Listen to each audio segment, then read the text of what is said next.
Hi everybody, I'm Anthony Ruggiano and I have a few announcements to make. Life has been good since I recovered from cocaine addiction. I'm happy to say it's been coming up on 34 years that I'm clean. I also created an Anthony Ruggiano Jr. Recovery Helpline, and I'm going to give you that number right now. If you need help or you know someone that needs help, please call me. The number is 855-963-2113. I'm going to repeat that. It's 855-963-2113. So if someone you know or yourself needs help, please don't hesitate to call me. And in spite of giving back to society, I've been named an ambassador to Face the Music. Face the Music Foundation is a foundation that helps people that can't afford drug treatment and alcohol treatment. They provide scholarships for people to go into treatment. They actually pay for the treatment because not everybody has insurance. So unfortunately, there's some people out there suffering from addiction that can't afford to go to treatment. And so this foundation supplies the money for treatment, which is schooling and drug prevention and recovery. And treatment is very important because in my own personal story, if it wasn't for the treatment center I was lucky enough to go to, I would probably be dead right now, because that treatment center gave me the tools to recover. So this foundation affords people those tools to change their life.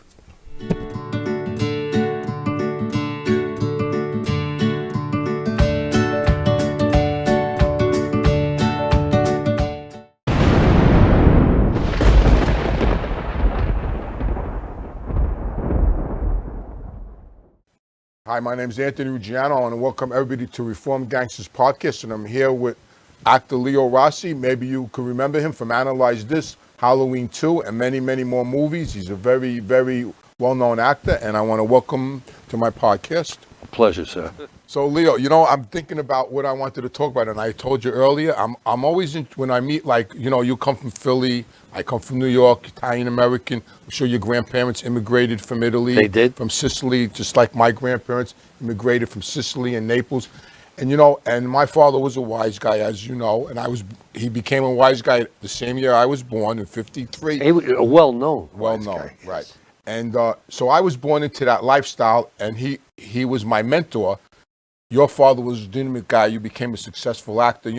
Is that the luck of the draw? Like, how, what do you, what's your thinking on that? Like, why didn't you gravitate towards? Well, I'll tell you. Because you had to be around it. Philadelphia's mobbed up city. With that, and my uncle, if you needed any idea, my uncle was into a lot of different things. We used to call him Fingy. Fingy? Yeah, fingers and everything, right? Yeah. But he was in the linen business. The linen business. What business, right? You go into a restaurant, take our linens, and all that. Well, they had all that locked up. He was out of Trenton, which, from Philly, it's all right there. And in Trenton, you had Johnny Keys, you had Sam DeCavalcante, and all that stuff, So I was around it. Right. But, and a lot of guys my age, I knew them, but I was an athlete. Okay. So they didn't bother me, and I didn't bother them. I showed them respect. Right. And one thing I don't do, I try not to do, is judge. Right. The mannerisms and the talk and everything. What about the flashy cars? And I mean, that didn't appeal to you when you were a kid, none of that stuff? Well, it did, right. And Chaz Palminteri in Bronx Tale aced it. 100%. I mean, it was it. That was the guy in the neighborhood. Yeah. See, in Philly, most of the guys were old timers, like Angelo Bruno and all the guys. And it's like, they used to call him the docile Don. Right? I'm sure your father's there. Yeah. He was on a commission and everything, docile Don. And there wasn't a lot of violence. Mm-hmm. When Atlantic City opened up. That was when shit hit the fan. And that was Philadelphia's domain. They had it locked up. Yeah, I know. But as the story goes, that Bruno went to his old buddy Carlo Gambino, right, and he said this and that. Well, the Genoveses weren't having none of that. No. So Philadelphia became the war zone, right, for control of Atlantic City. Mm-hmm. And man, I mean, I would hear and see things, and I go, what happened to him? He opened his door and they found his thumb. It's three months. But so I was around it. In the beginning, I never played mob guys. Yeah, No, I know. I played detectives. Yeah, I everything. played this, you know. Yeah, yeah. You did comedies. Yeah, I did comedies. Yeah. You know, Dennis Farina. We Yeah, talked about that, yeah, right? yeah. And you were really good in that too, Oh, by the way. well, Yeah, thank yeah. you. I But it like was, that movie. I wrote it too. Yeah. So Oh, you did? yeah, Good. yeah, and stuff. To make fun of it, you got to do it authentically. Without Like a you're doubt. a fan of Analyze This, Yes, big time. and that was one thing Bob De Niro said. All right, yeah, I get it. You're making fun of the characters that I play. Yeah. You know, that's all right. Yeah. But we're going to do it with the language, with all that, the blood and violence. Right. We're going to do it that way. And they did. And you didn't audition for that movie, correct? Uh, I heard that story. Oh, You yeah. were the only one, I think, right? Yeah, Outside of yeah, De Niro, I'm yeah, sure. yeah, but the thing is that Bob De Niro, and I say this with all, he makes other actors look better. Yeah. And he has the wise guy down pat. Oh, I mean, anybody that I saw, I mean, he has the wise guy down Well, pat. and it was a friend of mine used to live next to him in the city when they were both growing up. And he said, I'm coming home one day, and there's Bob at the door of his apartment is open, and he's looking, and he's going all over, and he's taking it around. And I said, what happened, Bob? He said, somebody broke in. He said, yeah. And he's looking. He said, what are you looking for?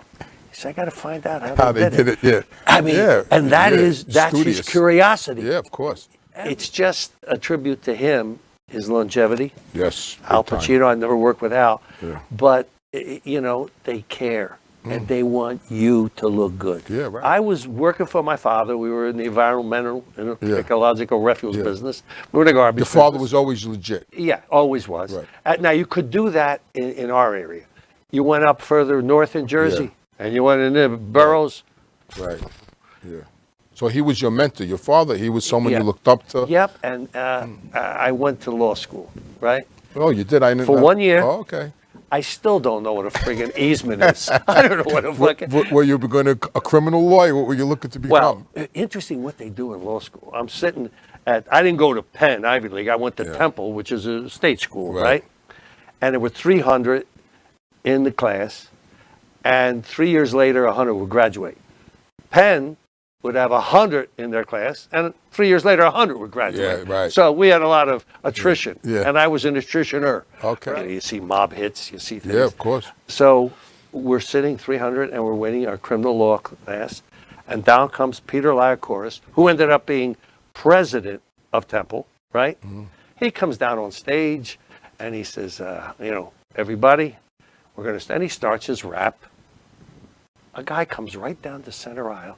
He says, yo, flunk me, my brother, boom, boom, boom. And the guy goes like this. And I said, shit. What happened? What happened? And the guy runs out.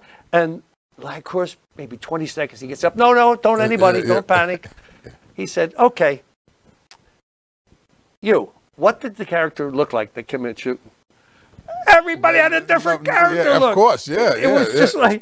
Yeah, right. It was... Nobody could identify him? No. Yeah. And he says, that's the business you're in. Yeah. If you want to be a criminal lawyer, Right, that's the That's business, business. you know. Having worked with Ongadi, Yeah. Charlie Canisi was... Yeah, I went up against Charlie Canisi at Bobby Glass. I testified at Bobby Glass's trial. And out of all the trials I testified at, he gave me the hardest time, Charlie. And at the end, he kept on harping about telling, how do we know, this is what he kept on saying. He said, how do we know that this man is telling the truth? And he kept on saying it. How do we know this man's telling the truth? Who could say it? Who would? And at the end, after I finished, I got up and I looked at him and I go, that's right. Who could say I was telling the truth? And he, and he just smiled at me, Yeah. But he was kept a good on, guy. He was, he unfortunately passed away. Now, he was a great lawyer. He was the only lawyer that really got, not, because I wasn't making stuff up, but he was the only lawyer that did a good job at tripping me up a few times. Yeah. Yeah, he was a good attorney. I mean, and he was very tight with Junior. Junior, very because tight. I know you wrote that script. Yeah. I know you wrote that script. Travolta played the part. I know. I love John Travolta. And I knew John personally. I mean, I had a great John. I had a great relationship with John, and he would have liked Travolta playing his part. Yeah. How did that come about? I mean, how did you meet Junior? Well, it was one of those things where somebody introduced me to his brother-in-law, Louis. Yeah. and everything like this, and was going to do. But there was a caveat that if you're going to write this script, whoever the writer was, you had to spend minimum 3 months in Oyster Bay, where Junior lives and everything, and with him. And, you know, they'll set you up an apartment, set you up everything nice and everything. My God, I thought this is heaven. Yeah. But the big A-list writers, they wouldn't do that. They wouldn't do it. Say, let me spend the day with this guy. I'll get it. Now then I'll do what I have to do. Dramatic license. Yeah. Once we started, okay, I had to turn in 20 pages every week. To him. Yeah. And the producer. But yeah, of course. Producer was a lunatic. But so, and you know, he would say, he read them, and he'd be reading them. And they go, this here is stupid. Stupid. All right, let me see. I'll address it. You know. Next week, another 20 pages. You look at, this is dumb. I got a stupid and a dumb. All right. Okay? Yeah. And the other guy, right? Yeah. And then the third week, he started ridiculous come out of his mouth. He says, let me tell you something. Yeah. If you were another writer and you talk to me like that, we go right down in the fucking alley. Yeah. I said, that's where we're going to go and we're going to do. And he said, that's the way I talk. What do you want? That's the way I talk. After that, he never did. Yeah. And he was a pleasure to be with and to work with. And I'll tell another story about him. And did you meet his whole family? His mother, Vicky, the sisters? The thing, Angel and Kim, Kimmy, and it was like Kim, I know Kim since she's a little girl. I was good friends with her parents. And his father is the rug. What do they call him? The rug maker. Yeah. Oh yeah, Joe. Yeah, Joe the rug maker. Yeah, I know Joe since I'm a kid. Yeah, and I'm thinking they used to live right across the street from the park I hung out in 210 Park. Yeah, on Ozone, right? Yeah, Ozone Park. So he comes from East New York originally. Yes, so, and I went. You know, you conjure up. Look, I'm a dramatist. I'm in the business, right? Yeah. Joe the rug man. Wow. Yeah. Well, that's what he did. He laid rugs. Yeah, but I thought he was like. No, he rolled bodies up. No. Yeah. He was a rug guy. He was Joey Ruggs. He was a rug guy. So, he said, well, what's your favorite? I said, my favorite. You don't see it on menus anymore. Braciole. Yeah. He goes, oh, you like braciole? Yeah, okay. A couple weeks passed. He invites me over Sunday for dinner. He made braciole. Yeah. Why not? Wow, that was a great thing. Yeah. I cut in shoe leather. And I put it in the mouth. And, you know. How was it? Delicious. Delicious. And I can't, I'm still chewing. Yeah. To this day, I think I got his father had good cooks, other people cook, because his father used to have lunch every Saturday in the club. And we used to go there every Saturday and delicious meals. Bobby Borriello, who I played. I know, I knew Bobby. And Bobby was a legitimate guy. Yeah, you know, when I say legitimate, well, he was a legitimate in the life. guy. Yeah, he was. Big time. And I he was played, Junior's best man at his wedding. Yes, he was. Yeah. And the reason that I got the part, you know, and did you have to audition for that part? Well, the one thing that Junior said, he said, "You look like him." You do look a little like him. Yeah, you got the sense of humor like him. Yeah, he was a funny guy. Yeah, and it was really great. I mean, in that. It's just too bad you never met John. You never met John in your pit. No, you never met John. No, he was. But I did see, you know, on the big screen, Junior's meetings with him. Yeah. You know, because if the feds tape it, then you get a copy. Yeah, sure. And you could get them. The one thing I remember, because I'm writing the script and I'm looking little things, right? Yeah. And Junior, you know, was, and his father was temper, boom, boom, boom, and he left, and Junior left, but they had the camera kept rolling, and I saw in the room after you step out of there, he's waiting for the guards to take him back to his cell. Nobody watching. And he's... Oh, yeah, no, he was a gangster. Yeah. Man. That was him. Boy. Yeah. I mean, nobody was watching. No. But I said, wow. Yeah, no. We had like a little bond, me and him, I don't know, like, because we both did time, and he would lean over to me and he would tell me, talk about people. He told me so one day he was on a diet, the father, he was on a diet, So it's a Saturday, and everybody's having lunch. So I walked in, and everybody's staring at me, and like they didn't know. So a lot of guys didn't know who I was, and they're all staring at me. And he goes, "What are you all staring at? It's Fat Andy's son, Anthony. Oh my God, how's you?" Because my father, how's your father? Tell him because he was away. Tell him I send my regards. So he says, "Come on, come sit here." So there was a chair. I sit next to him, and we're eating. And then he leans over to me. He goes, "See all these guys? They're all on a diet because I'm on a diet." He went, "If I went outside right now and picked up little shit balls off the floor and started eating them, they'd all be eating little shit balls off the floor." He told me. Well, he's right. I bust out laughing, and because they're wise guys doesn't mean they were in prison. A lot of them never did a day in jail. And he would tell me, "You think they ever ate a bologna sandwich?" And we used to have so many laughs. It's interesting you say that. Exactly. Junior told me, he said, my father never really trusted anybody that didn't do time. That's why we had a little bond meeting. Because, listen, real quick, 1978, I'll never forget, March 28, 1978, I had to turn myself in to do my first bid. That morning, I woke up. I was married to my wife, Alice. I woke up that morning, and I went to father and son barbershop to get a haircut. Now I had to turn myself in that afternoon. I'm in the barbershop. Who walks in? John Gotti and Angelo Quack Quack walk into the barber shop. Now they know that afternoon I'm going. Now he wasn't the boss then or nothing. He was just straightened out. They know I got to go to jail. He looks at me and goes, What are you doing here? You got to go turn yourself in this afternoon. Go home to your wife. You're getting a haircut. What's wrong with you? Go home to your wife. So he paid for my haircut, and I said goodbye, and I went off to prison for 2.5 years. And when I got out, I came to see him again.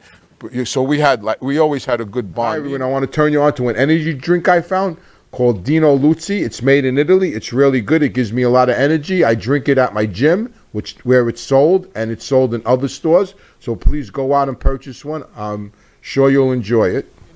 And I got along with Junior too. Junior's an intelligent kid. He is. He went to the New York Military Academy. I remember when he used to come around with his uniform on. You know, people try to get me to talk bad about the father, but I have nothing bad to say about him because he was always good to me. Look, we get into judgment. And sure, you hear tapes, you hear this, you hear that. Okay. Like I said, I don't judge. I don't judge. And I could identify with Junior because our fathers were bigger than life. I mean, we were, they were who they were when we were born. I mean, what kind of shot did we have? Like you became an actor, you went on a good path. We went on that path. I mean, he was my idol, my father. John was his son's idol, so we just took different roads. When did you decide to actually become an actor? I mean, what turned you in the right direction? When I saw Mean Streets, that was Marty Scorsese. What's a mook? Yeah, what's a mook? Who's a mook? What's a mook? What's a mook? The guy called me a mook, right? In the pool hall, you're a mook. What's a mook? But when I saw what Marty Scorsese, Bob De Niro, Harvey Keitel. Well, Harvey was supposed to be the star of that. Yes, he was. De Niro stole the show. Right? That was made to make Harvey a star, right? When I read the reviews, I said, they're talking about this guy, and they're not saying the things they should be saying. It was a brilliant performance. I said, the second guy, because their names were, that's the guy. And that's what it was. I thought De Niro was the lead, and they were supposed to be the other way around. And when I saw that, I went, if they can create that reality, which from the neighborhood I knew that reality. I went, that could be fun. That's for me. And then my father passed away watching Johnny Carson, heart attack, never sick a day in his life. Was never in a hospital because he was born at home. My father too. And I was going through a tough marriage, and I get to a community theater, right? And dumb luck, I auditioned, Butterflies are free. How about that? I remember the play, right? And I went, wow. If I could make a living doing this, because I transported and my imagination. And I was the type of kid, I'd be watching, like a football game. I turned the sound down. And he takes it to the center. In fact, I used to be a disc jockey in Philly, right? Yes, you told me that. Yeah. You want to hear it? Yeah. Good. Yeah. Yes, it's me, your bumblebee, your uptight stinger, out of sight swinger. Come one, come all, gonna have a ball on the hall. I want to see your face in a place, cause you can holler for $1. I'm too hot to be stopped, too smooth to be moved, too high to get over, and too wide to get around. Wow. The scene is set. The smoke has cleared, and there appears the miracle of Robinson. Smokey Robinson in the mirror. Come on, fellas. It's the Vandellas. Martha Reeves, if you please. Yeah. You know, so I enjoyed that. So I'm a bit of a ham, right? Yeah. But when I went to Villanova on a football scholarship, and they had, I played end. In high school, you do both. Offensive. Now, here's what I tell. So when I tell people that I played defensive end, they go, is this guy full of shit? Because defensive ends now are 6'7", 200 pounds. Back in the day, we had 5- and 6-man lines. Yeah. So I was always in the up position. Right. You know, that was it, right? But like when you get into heat of competition at that level, I mean, the guys that are good are really good. Really good? Yes, yeah. for sure. In high school, okay, I was a big shot in high school. school. A whole different thing. You'll go into a whole thing. And I had 7 of the guys in my 4 years that went to the NFL. One, when I was a freshman, he was a senior, was the middle linebacker for the Jets, Al Atkinson. I know. I was a big Jet fan. Yeah, sure. Al Atkinson. Right. Yeah, I was a Villanova guy. Yeah. And I saw his discipline and all this stuff. But you hit a certain point where you realize that, you know, you ain't going to go further than this. Yeah. So after you became a DJ, then you became an actor? Yeah. And I was always sort of into that. But at Villanova, the head of the drama department ended up David Rabe. He did a lot of Broadway stuff. But come on, Anthony. I'm going to have the players sit in the audience. Yeah. While you're doing the play. Hey, there he is, Ross. Hey, where's Ross. your skirt? No, I can't do that. No, I can't do that. I didn't start till late, until I was about 27. So I'm saying 27 years old. I got to catch up. So they said, all right, wait a minute, now hold on. Here's the thing. You got to have a resume. I got to have a resume. Yeah. But I don't have a resume. I didn't do anything, right? You didn't do anything right? yet, yeah. He says, well, look, this one guy, this actor, he said, you got to make one up. Do your homework, get a resume and everything. I said, all right, okay. Yeah. And I'm making up and everything. So I got my first big audition downtown in New York, you know. So I go in, and the director's sitting there with the casting director, and I'm there. And he's looking at it, and he says, oh, you did the Clifford Odets play, Waiting for Lefty. I said, yeah, I did. He said, and you played Lefty. And I said, yeah, I did. Are you Lefty? he said, yeah. You know, and he said, that must have been a difficult task. I said, yeah, I had to work hard. Lefty never shows up. That's the name of the play, Waiting for Lefty. He never shows up. I said, well, obviously I didn't get the role. No. You know, it's been a good journey. Yeah. I've been from the penthouse to the basement and back to the penthouse so many times the elevator's breaking down. Yeah, right. You know, you became a successful actor. Your father was a legitimate guy. You know, when I decided to go into the street, and my father accepted the fact that I wasn't going back to school no more, he took me out with him one night to a bar in Brooklyn on Church Avenue. And the bar, it was a Friday night, the bar was packed. And I'm 17 years old, but he let me drink in the bar. You know, they served, I was Fat Andy Sunday, never proofed me. So we're in this bar, the bar's packed. And we walk in and people are, hey, Andy, how are you? And we're having a drink. And about an hour or so later, he tells me, look around. So I look around, he goes, you notice anything? I go, what? What's the matter? He goes, you notice that the crowd sort of left? I said, yeah, it did. You know, it did. It got kind of empty in here. He goes, you know why? I go, no. I said, what do I know? Why? He goes, because I'm here. I said, because you're here. He goes, yeah, because they don't know if I'm here to hit somebody, hurt somebody, abuse somebody. He goes, so he was trying to discourage me. But Leo, I was so impressed. Enamored. I thought, like, this is holy shit, I want that. I want people to, you know, I thought it was respect. I was like blown away, and that was it. I was hooked. So it got the reverse reaction that he was hoping for. He was hoping that it would turn me off, but in fact, it enticed me. Like this, when I got the Gotti thing, Yeah. he goes, and I was there about 3 months, 3 weeks first to start with Junior. And he goes, you still an actor? He's pissed off. He says, what do you mean, Joe? Yeah, I'm sure I'm still an actor. He could act too. Right, right? He says, yeah. He said, don't you actors need demo reels? He said, yeah. He says, don't spend your money. The Bureau's got more film on you. Yeah, right? Because Junior had just got out. Yeah. They were all over and they him. were all over him, They hate him. Yeah. And I saw the vans and they're so mad that he beat those 3 cases. Oh, yeah. They said his father was a Teflon Don. Yeah. No, Junior was. Yeah. Carmine Labradozzi. I know Carmine well. Big guy, right? Yeah. He says, kid, how much you make? My father was supposed to kill Carmine Labradozzi, and it got called off the same day. I could tell you that story. Boy, and we're talking high guys up there. Carlo Gambino had a thing with him, and they were going to kill him. He used to swim every day in his pool, and they were going to kill him in the pool. And my father had to call up every hour, and finally he made the call. And at the last minute, he had the 2 guys ready to go in and the last minute they called it off. We used to run into my father. He used to tell me, you don't know how lucky he is, because we used to see him all the time in Brooklyn. You see, that's the life. Crazy. That's the podcast. It's called Deep Cover, The Real Donnie Brasco, and it's Joe Pistone and I. Right. And I know Joe 25 years, so consequently. How did you get to meet Joe Pistone? How did you get to hook up with him? He was doing a movie, and I knew the director. And we came on and everything like this. And we, had a nice little thing. He's from Paterson, New Jersey. Right, and he goes, yo. I said, what?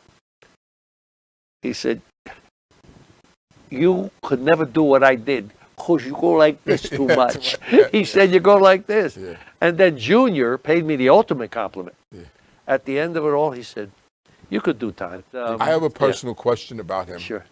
Joe, does he have any remorse at all about people that got clipped after he did what he did? Well, I mean, that's kind of personal. I know, but I always worry. I was wondering about that, like, Sonny Black and Tony Mira. Dominic. I mean, guys got clipped behind that. Oh, and Lefty was on his Ruggiano. He was on his way. Yeah, but he went to prison. Yeah, he went to prison. Years. Yeah, died in jail. And I knew that Joe was tight with Sonny Napolitano, Sonny Black. Yeah. They used to do, he told me stories about arm wrestling and stuff like that. They had the pigeon coop upstairs. Yeah, and they had the pigeon coop. He said, I was, because Joe was buff. He said, I would always beat him. And one morning he says, I'm going to beat you today. He said, go ahead. He said, we started, and he spit my face. Big, he put me down. Good move. But he really cared about that guy. Yeah. And I'll tell you, I would ask him. I said, well, you must have been tight with him. He said, I never forgot he was a gangster. Yeah, well, that's... And that he would kill me in a heartbeat. And go eat a dish of macaroni. Exactly. He said, that I never forgot. He would have got straightened out. I mean, they were going to straighten him out. He had the contract on Bruno. Yeah. Bruno... Anthony Bruno. Sonny Red's son. Sonny Red's son, right. I know him good. He was away with my father. Yeah. He married Jimmy Burke's daughter, Kathy. Wow. There it is. Anthony Bruno married Kathy Burke. But, I said, Joe, we're going to do this. We got to be straight here all the way. And I asked him, I said, why'd you quit the FBI? And we got into this whole thing with that and everything. But it's cool. But it's what you're doing. When I saw you, and my friend sent me the tape, and I looked, and I says, no, there's no doubt he's telling the truth. No, I am. That's number one. I mean, and I can tell because I study characters, I study people, right? Yeah.